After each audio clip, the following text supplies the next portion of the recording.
ఒడిశాలోని రఘునాథపూర్ ఒక్కసారిగా వార్తల్లో నిలిచింది. ఇప్పటి వరకు పెద్దగా ప్రచారం లేని ఈ గ్రామానికి ఇప్పుడు వేల మంది ప్రజలు తరలి వస్తున్నారు. ఓ వృక్షానికి ప్రత్యేక పూజలు చేస్తూ తరిస్తున్నారు. అంత ప్రత్యేకత ఆ చెట్టులో ఏముంది అంటే ఆ వృక్షం సాక్షాత్తు జగన్నాథుడి ప్రతిరూపంగా భావించడమే.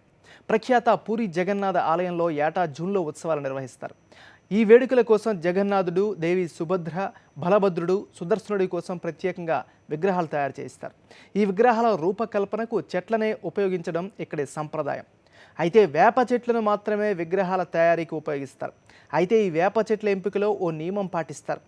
ఒకే చెట్టులో శంఖం, చక్రం, గద, పద్మం ఆకృతులు కనిపిస్తేనే ఆ చెట్టును దేవతల విగ్రహాల తయారీకి ఉపయోగిస్తారు. ఇలా ఎంపిక చేసిన చెట్లను మహాదారు అని పిలుస్తారు.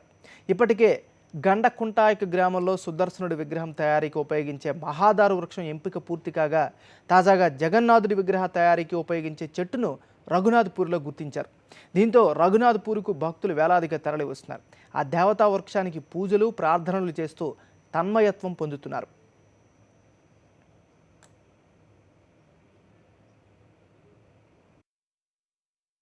पारादीप से लेके आपका इधर कटक से लेकर आसपास जितना उड़ीसा का तो मैक्सिमम आदमी आजकल आ रहे हैं। एक तो साला जी का उधर भी जा रहा है, इधर भी आ रहा है, और बाकी आपका सुभद्री जी का दारू उधर आपका कहाँ पे जगत सिंहपुर के आसपास। ये सर एक्चुअली सुभद्री जी का दारू कटने के बाद ही कटेंगे इसको।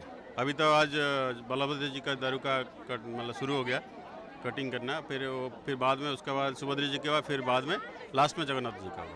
All of the people or most of the people are aware, they are knowing through medias and newspapers that for Jagannath Daru also that is going to be finalized.